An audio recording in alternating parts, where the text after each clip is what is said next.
बड़ा नुकसान माली कर रहे हैं, चमन फूलों से खाली कर रहे हैं। जिन्हें सच्चाई कहनी चाहिए थी वही सबब दलाली कर रहे हैं। उसके पास सर्टिफिकेट तैयार खड़ा है। जिन्हें तिरंगे से नफरत है, अपना झंडा प्यारा है, गांधी का कातिल अब भी जिनकी आंखों का तारा है। शर्मनाक इतिहास है जिनका अंग्रेजों से यारी का, वो अब हमको बांट रहे हैं सर्टिफिकेट गद्दारी का।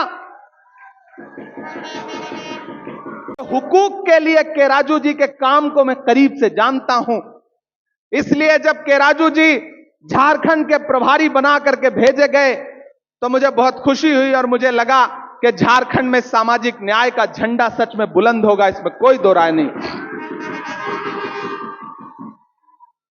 यहां हमारे मीडिया के साथी भी बैठे हैं। वो दिन याद है जब रात में जी न्यूज वाले इस्लामाबाद पे कब्जा कर रहे थे, कर चुके थे। आज तक वाले लाहौर पे कर चुके थे, न्यूज 18 वाले कराची पे कर चुके थे। वो एक ज्यादा चिल्लाने वाला चैनल है, वो चाइना तक पहुंच गए थे। उस रात हमें लगा था कि चलो आज से मामला निपट गया, जो अखंड भारत का सपना है वो आज पूरा हो गया। लेकिन जब हम सुबह उठे तो पता चला कि हमारे चैनलों ने यूं ही खबरें चला दी थी। बड़ा नुकसान माली कर रहे हैं। काम था सच्चाई बोलना, सवाल करना, लेकिन मैं यहां खड़ा होकर के अपने देश की मीडिया से भी पूछना चाहता हूं कि हमारी बहन कर्नल सोफिया कुरैशी, जिसने ऑपरेशन सिंदूर का चेहरा बनकर के, हमारी बहन व्योमिका जो ऑपरेशन सिंदूर का चेहरा बनकर देश के सामने खड़ी थी, ब्रीफिंग कर रही थी, ऐसे में जब भारतीय जनता पार्टी के एक मंत्री ने मध्य प्रदेश में कर्नल सोफिया कुरैशी के लिए कहा कि आतंकियों की बहन, ऐसे में हमारे देश की मीडिया की चुप्पी बहुत शर्मनाक थी। भाजपा की चुप्पी उससे भी ज्यादा शर्मनाक थी। एक तरफ राहुल गांधी जी पीड़ितों के साथ खड़े हैं, पहलगाम में घायल हुए लोगों से मिलने के लिए पहले जम्मू कश्मीर गए, फिर उसके बाद कानपुर गए शुभम द्विवेदी के परिवार से मिलने के लिए, फिर उसके बाद हिमांशी नरवाल जो हमारी बिटिया है, जो हरियाणा की है, जिसको भाजपा से समर्थित लोग सोशल मीडिया पे गालियां दे रहे थे, उससे मिलने के लिए गए। उसके बाद राहुल गांधी जी 2 दिन पहले पुंछ गए कश्मीर में, वहां जाकर के उन्होंने वहां के पीड़ितों का हाल देश को, दुनिया को बताया। लेकिन मेरे भाई, जो काम देश के प्रधानमंत्री को करना चाहिए था वो काम तो राहुल गांधी जी कर रहे हैं। यह काम तो देश के प्रधानमंत्री को करना था कि चुनावी सभाएं छोड़ करके उन्हें लोगों के बीच में जाना चाहिए था। लेकिन आपको पता है कि पिछले 1 महीने में प्रधानमंत्री जी ने कहां कहां सभाएं की हैं? बिहार गए, मधुबनी में जनसभा किया, गुजरात के कच्छ में सभा किया, आंध्र प्रदेश और केरल में जाकर के सभा किया। लगातार सभाएं कर रहे हैं, लेकिन हमारे प्रधानमंत्री जी के पास न तो पीड़ित परिवार के लोगों से मिलने का समय है, न पीड़ित परिवारों का अपमान करने वाले अपने नेताओं के खिलाफ कार्रवाई करने का साहस है। मैं गया हूं साथियों, बिहार में छपरा में शहीद हुए बीएसएफ के सब इंस्पेक्टर मोहम्मद इम्तियाज के परिवार से मिलने गया था। मैं गया था गोपालगंज बिहार के शहीद रामबाबू जी के अंतिम संस्कार में शामिल होने के लिए मैं गया था। मैं गया था बंगाल के नदिया में शहीद हुए झंटू अली शेख जो बीएसएफ के जवान हैं, उनके परिवार से मिलने के लिए गया था। मैं उनके परिवार के लोगों को अपने सीने से लगा करके उनके आंसू पोंछ करके यहां आया हूं। लेकिन मुझे बहुत अफसोस के साथ कहना पड़ रहा है कि जो पहलगाम में निर्दोष मारे गए थे, न तो उनके परिवार से मिलने के लिए, न पहलगाम के बाद पाकिस्तान की नापाक गोलाबारी के बाद जो पुंछ में हमारे नागरिक शहीद हुए उनसे मिलने के लिए, न सेना के जो जवान सरहदों की हिफाजत करते हुए शहीद हुए उनके परिवारों के आंसू पोंछने के लिए, न तो हमारे प्रधानमंत्री जी के पास समय है, न भाजपा के नेताओं के पास समय है। उल्टा उनको अपमानित करने की कोशिश की जा रही है। भाजपा के नेताओं में होड़ लगी है कि कौन कितना सेना को अपमानित कर सकता है, कौन कितना शहीदों को अपमानित कर सकता है। एक मंत्री मध्य प्रदेश में खड़ा होकर के कहता है कि कर्नल सोफिया कुरैशी तो आतंकियों की बहन।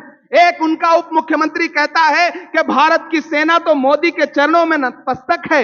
एक उनका हरियाणा का सांसद कहता है कि जब गोली बरस रही थी पहलगाम में, तो जो वहां महिलाएं मौजूद थी, उन्होंने अगर हिम्मत दिखाई होती तो फिर उन आतंकियों की हिम्मत ना पड़ती। ये अपमान नहीं है तो और क्या है। साथियों, हम अमन चाहते हैं मगर जुल्म के खिलाफ। अगर जंग लाजमी है तो फिर जंग ही सही। ये जर की जंग है ना जमीनों की जंग है। ये जंग है बका के उसूलों के वास्ते। जो खून हमने नज्र किया है जमीन को, वो खून है गुलाब के फूलों के वास्ते। फूटेगी सुबह अमन लहू रंग ही सही। अगर जंग लाजमी है तो फिर जंग ही सही। इटकी वालों, हम सेना के साहस को सलाम करते हैं, लेकिन सवाल तो पूछेंगे। हमारे शायर दोस्त हैं शाहिद अंजुम, वो बहुत अच्छा एक शेर कहते हैं कि सियासत के लिए मक्तल सजाने वाले लोग, सियासत के लिए मक्तल सजाने वाले लोग, मुसाफिरों के लहू को बहाने वाले लोग, ये कौन लोग थे आखिर कहां से आए थे? ये कौन लोग थे आखिर कहां से आए थे? वतन में मौत के ताजिर कहां से आए थे? दरिंदगी को सहारा कहां से मिलता है? दरिंदगी को सहारा कहां से मिलता है? सितमगरों को इशारा कहां से मिलता है? सवाल यह भी कभी अपने आप से पूछो, लहू बहाने से होता है फायदा किसको? हमारी किस पे हिफाजत की जिम्मेदारी थी? हमारी किस पे हिफाजत की जिम्मेदारी थी? कोई बताए हुकूमत कहां हमारी थी? दरिंदे खून से कब तक हमारे खेलेंगे? हम और कब तक आतंकवाद झेलेंगे? बताओ अहले करम बंद क्यों नहीं होता? ये कारोबारे सितम बंद क्यों नहीं होता? हमारे आंसू यहां हर अर्ज़े हाल किससे करें? हमारे आंसू यहां अर्ज़े हाल किससे करें? जवाब किससे मिलेगा? सवाल किससे करें? हम सवाल करते हैं तो एक टीम बैठी है जो देशद्रोही का तमगा देने के लिए, इटकी वालों, रांची वालों, झारखंड वालों, सबसे पहले तो मैं पूरे झारखंड को सलाम करूंगा, क्योंकि चुनाव के बाद पहली बार आपके बीच में आया हूं। पूरी ताकत लगा दिया था भारतीय जनता पार्टी ने यहां सरकार बदलने के लिए। आपके लोकप्रिय मुख्यमंत्री को जेल भेज दिया, सरकार को गिराने की साजिशें की गई, लेकिन उसके बावजूद आज जब मैं फ्लाइट में था तो पूर्व मुख्यमंत्री चंपई सोरेन जी भी उसी फ्लाइट से आ रहे थे। नहीं, मैंने उनसे कुछ नहीं, बस मैंने दुआ सलाम की। दुआ ही सलाम कर सकता हूं। सोचिए कितनी साजिशें की गई, लेकिन भला हो झारखंड की जनता का, जिसने दिल्ली के सपनों को खंड खंड कर दिया और झारखंड को बचा लिया। बड़ी कोशिशें थी, बड़ी साजिशें थी, बड़ी नफरतें थी। वो असम से एक मुख्यमंत्री यहां छोड़े गए थे जो सुबह शाम जिस भाषा का इस्तेमाल कर रहे थे वही भारतीय जनता पार्टी का चरित्र है। लेकिन यहां के आदिवासी भाइयों ने, मुस्लिम समाज के लोगों ने, ओबीसी समाज के लोगों ने, महिलाओं ने, नौजवानों ने, अगड़ों ने, पिछड़ों ने, दलित भाइयों ने, सबने एक स्वर में कहा कि दिल्ली कितनी भी कोशिश कर ले, ये झारखंड है, ये भगवान बिरसा मुंडा की सरजमीन है। जब अंग्रेजों की दाल यहां नहीं गली तो यहां नए अंग्रेजों की दाल भी नहीं गलेगी। आपने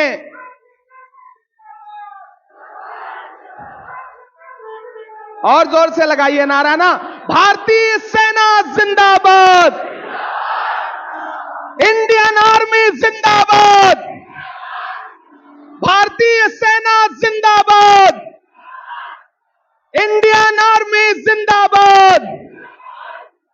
कि आपके नारे, ये गगनचुंबी नारे इस बात के गवाह हैं कि कांग्रेस पार्टी के एक एक शख्स की रगों में गरम सिंदूर नहीं, भारत की मोहब्बत बहती है, यहां की वतन परस्ती का लहू बहता है। हम सेना के नाम पे राजनीति नहीं करते। राहुल गांधी जी ने जिस संजीदगी के साथ इस सरकार का इस मुद्दे पर समर्थन किया है वो बिरला है, वो अपने आप में इस बात का सबूत है और आने वाली नस्लें इस बात को याद रखेंगी। याद करिए, जब मुंबई में अटैक हुआ था उस समय यूपीए की सरकार थी, कुछ आतंकवादी पकड़े गए थे, हमारे लोग शहीद हुए थे। तब गुजरात के तत्कालीन मुख्यमंत्री जो आज भारत के प्रधानमंत्री हैं नरेंद्र मोदी जी, वहां प्रेस कॉन्फ्रेंस करने के लिए पहुंचे थे।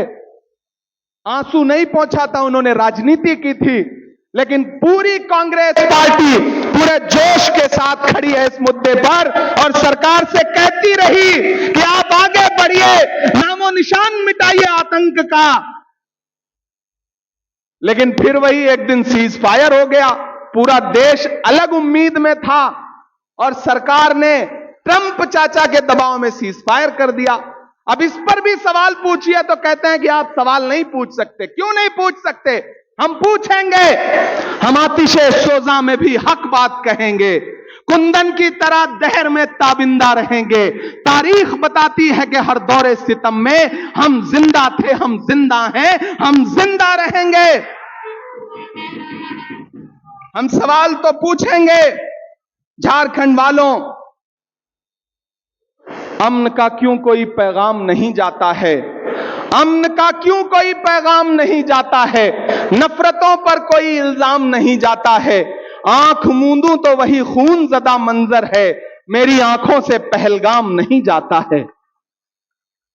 लेकिन जब जब पहलगाम का जिक्र होगा तब तक हम सरकार से जरूर पूछेंगे कि वो 4 आतंकी जिन्होंने भारत के निर्दोष नागरिकों पर गोलियां बरसा करके उनका नाम पूछ करके उन्हें जान से मार दिया, वो चारों आतंकी कहां हैं? वो पकड़े गए या नहीं पकड़े गए? उनको मारा गया या नहीं मारा गया? और जब आप सीज फायर कर रहे थे तो आपने पाकिस्तान से और अमेरिका से यह क्यों नहीं कहा कि पहले वो 4 दरिंदे भारत के सुपुर्द किया जाए, उन्हें दिल्ली ला करके खुलेआम फांसी के फंदे पर लटकाया जाए, उसके बाद कोई सीज फायर होगा? मुझे अफसोस है कि आज तक सरकार यह बताने को तैयार नहीं है कि वो चारों दरिंदे कहां हैं जिन्होंने इस देश के 27 निर्दोष नागरिकों को गोली मार के हलाक किया।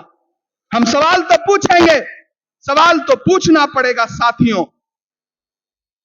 लेकिन इस पूरे घटनाक्रम ने एक बात और साबित की, पूरा देश एकजुट होकर के खड़ा किया, पूरे देश को इकट्ठा खड़ा किया।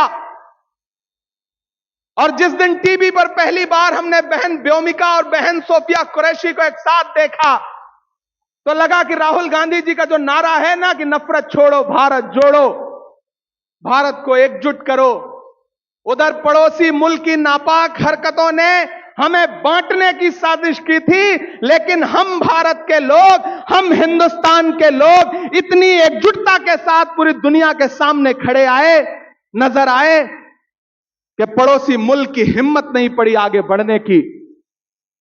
लेकिन उन तस्वीरों ने एक संदेशा भी दिया। वो संदेशा यह था कि ये किसने कह दिया तुमसे कि बस पंचर बनाते हैं।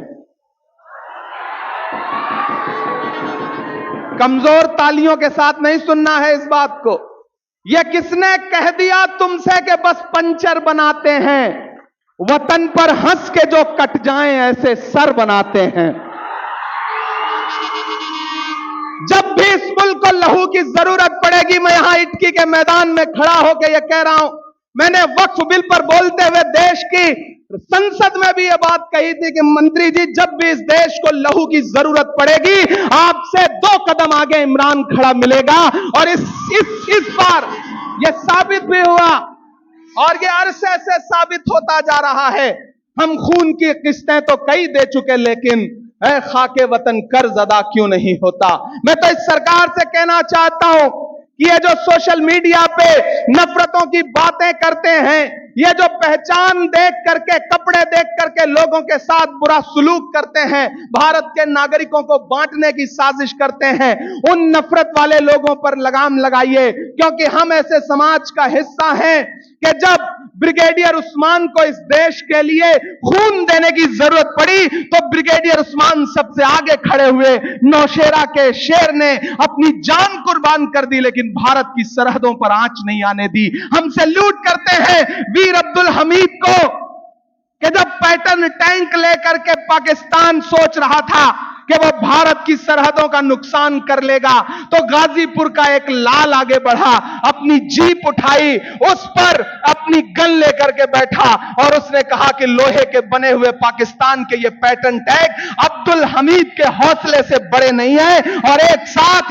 6 पैटर्न टैंकों को तोड़ने का काम किया और पाकिस्तान की हिम्मत को तोड़ने का काम किया। जब भी इस देश को लहू की जरूरत पड़ती है, कभी ब्रिगेडियर उस्मान बन करके, कभी अब्दुल हमीद बन करके, तो कभी कर्नल सोफिया बन करके, कभी व्योमिका सिंह बन करके, कभी कैप्टन मनोज पांडे बन करके, इस देश के सर्व समाज के लोग भारत की सरहदों की हिफाजत के लिए खड़े मिलेंगे। इसलिए सरकार में बैठे हुए लोगों, आपसे गुजारिश है कि ऑपरेशन सिंदूर की क्रेडिट भारत की सेना को जाती है, प्रधानमंत्री जी के पोस्टरों को नहीं जाती है, भाजपा को नहीं जाती है। इसलिए यह पोस्टर लगाना बंद करिए। विपक्ष आपको सेना के नाम पे वोट नहीं मांगने देगा। विपक्ष खड़ा होकर के सवाल पूछेगा। विपक्ष सवाल पूछेगा कि वो चारों दरिंदे कब वापस आएंगे, कब उनको ला करके खुलेआम फांसी के फंदे पर लटकाया जाएगा। विपक्ष सवाल पूछेगा कि भारत जो एक संप्रभु राष्ट्र है, ऐसी कौन सी मजबूरी थी कि सीज फायर की सूचना ट्रंप ने दुनिया को दी। विपक्ष सवाल पूछेगा। विपक्ष सवाल पूछेगा कि जब रात के 8 बजे प्रधानमंत्री जी देश को संबोधित करने जा रहे थे, तो उससे आधे घंटे पहले ट्रंप ने दुनिया को संबोधित करके बताया कि हमने व्यापार के दबाव में सीज फायर करवाया। मेरे भाइयों, सवाल तो इन सारी चीजों पर बनता ही है और हम सवाल पूछेंगे ही। आखिर में आपने पिछले कई घंटे से बहुत भाषण सुने,